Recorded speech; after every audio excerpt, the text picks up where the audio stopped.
Welcome to ज्ञानमाण्डु official. आजको यस लेक्चरमा भने हामी डेसिमललाई अक्टलमा र अक्टललाई डेसिमलमा लैजाने तरिका सिक्छौं। सो डेसिमललाई अक्टलमा लाने सबैभन्दा सजिलो तरिका भनेको तपाईहरुले युज गर्ने तरिका नै हो। जस्तै कुनै पनि एउटा नम्बरलाई डिवाइडेड बाइ 8 गर्ने र त्यसको रिमाइन्डर लेख्यो भने आन्सर आइहाल्यो। तर यहाँ म तपाईहरुलाई अलिकति नयाँ कुरा सिकाउँदै छु है। त्यो तरिका भनेको कुनै पनि एउटा नम्बर छ जस्तै डेसिमल, त्यसलाई पहिला बाइनरीमा लाने अनि अक्टलमा लाने। ठ्याक्कै अगाडि हेरेको भिडियोमा जस्तै मैले लिंक गराउन खोजेको, तर सजिलोको लागि तपाईले सिधै डिवाइड बाइ 8 गरेर कन्भर्ट गर्न पनि सक्नुहुन्छ। र यहाँ जानौं नयाँ तरिका। एउटा र्यान्डम डेसिमल नम्बर लिऊ, मानौ 65। सो 65 भन्ने एउटा डेसिमल नम्बर हो, यसलाई मैले अक्टलमा लान खोजे। सो सबैभन्दा पहिला 65 लाई बाइनरीमा कन्भर्ट गरौँ। त्यसको लागि हेरौँ 65 यहाँ छ त यो बाइनरी टेबलमा छैन। सो 65 भन्दा कम भनेको 64 हो। सो हामीले यहाँसम्मको फ्रेम युज गर्नु पर्यो। सो हामीलाई चाहिने 65, हामीसँग छ 64। सो 64 को मुनि 1 राखौं। 64 प्लस 1 भनेको 65 हो। त्यही भएर 1 को मुनि पनि मैले 1 राखे भने बाँकी ठाउँमा मैले 0 राख्दै छु। 0 0 0 0 अनि 0। सो यसबाट के भयो त भन्दाखेरि तपाईको यो बाइनरी इक्विभ्यालेन्टमा कन्भर्ट भयो। सो यसको बाइनरी इक्विभ्यालेन्ट भ्यालु भनेको 1 0 0 0 0 0 1। ओके, अब एउटा कुरा बुझ्नु पर्यो, अक्टल भनेपछि जहिले पनि 3 बिट हो। सो 3 बिट बनाउनुस्। पहिलो बिट, दोस्रो 3 बिट र यो पुगेन। सो अगाडि हामीले 0 थप्नु पर्ने हुन्छ यसको लागि। अब हेर्नुस्, यसको खासै मिनिङ त छैन, तर हामीले कन्भेन्सन फलो गरेको, किनभने 3 बिट राख्नु पर्ने भन्ने कन्सेप्ट। सो यसलाई यहाँ फेरि पनि लिएर आउनुस्। 0 0 1 हाल्दाखेरि 0 0 1 भनेको कुनको मुनि 1 छ? 1 को मुनि छ, त्यही भएर यसको करेस्पोन्डिङ भ्यालु 1 भयो। यसलाई मेटे मैले अहिले। अब यो त सिद्धियो। अब यो दोस्रो 3 बिटलाई पनि लगेर हाल्नुस् बाइनरी टेबलमा है। यो यसको करेस्पोन्डिङमा हेर्नुस् है।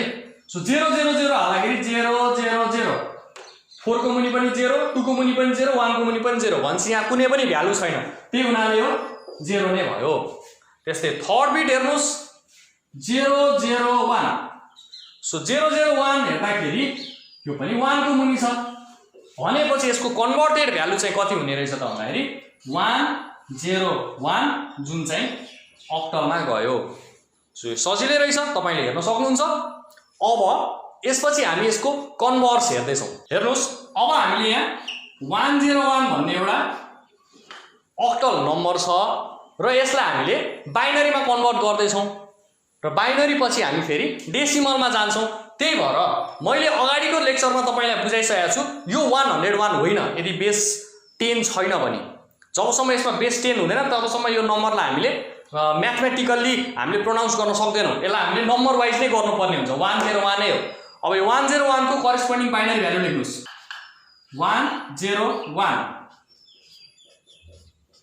सो 1 भनेको कति हो? 1 भनेको तपाई यदि डाइरेक्ट लेख्न सक्नुहुन्छ भने 1 लेख्नु होला, नत्र भए बाइनरी टेबलमा हाल्नुस्। सो 1 को लागि 1 को मुनि 1। त्यस्तै 0 भनेको 0 नै रहेको छ र 1 भनेको फेरि 1 नै हो। किनभने यो 1 लाई बाइनरीमा कन्भर्ट गर्दाखेरि जस्ट 1 हामीले चाहिएको छ र 1 कै मुनि 1 राखेपछि भ्यालु कन्भर्ट भइहाल्यो। अब फेरि मैले एउटा कुरा तपाईलाई सम्झाउन चाहे, अक्टलमा 3 बिट हुन्छ तर यहाँ 1 बिट छ भनेपछि के गर्नु पर्यो तपाईले? यहाँ अगाडि 2 वटा 0 थप्नु पर्यो। त्यस्तै गरी यहाँ पनि 2 वटा 0 थप्नु पर्यो भने यसमा पनि तपाईले 2 वटा 0 थप्नु पर्ने भयो। अब यसलाई कम्बाइन गर्नुस् र कम्बाइन गरेपछि यसको बाइनरी इक्विभ्यालेन्ट निस्किन्छ।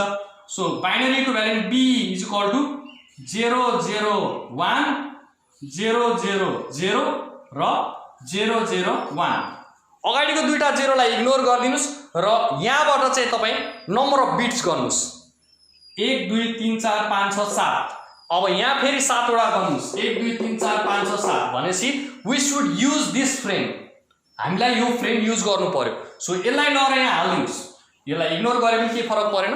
सो यतिलाई लएर यहाँ हाल्दिनुस् 1 त्यसपछि 0 0 0 0 0 अनि 1। अब जहाँ जहाँ 1 छ त्यसलाई जोड दिनुस्। 64 को मुनि 1 छ, 64 प्लस 1 को मुनि 1 छ, 1 गर्दाखेरि यो 65 बेस 10 भयो। र यसरी हामीले अक्टललाई डेसिमलमा कन्भर्ट गर्यो। मलाई लाग्छ तपाईले सजिलै जान्नु भयो होला। सो आजको लागि यति नै रहेको छ। अरु कन्भर्जनको लागि हेर्दै गर्नु होला ज्ञानमाण्डु अफिसियल। Thank you.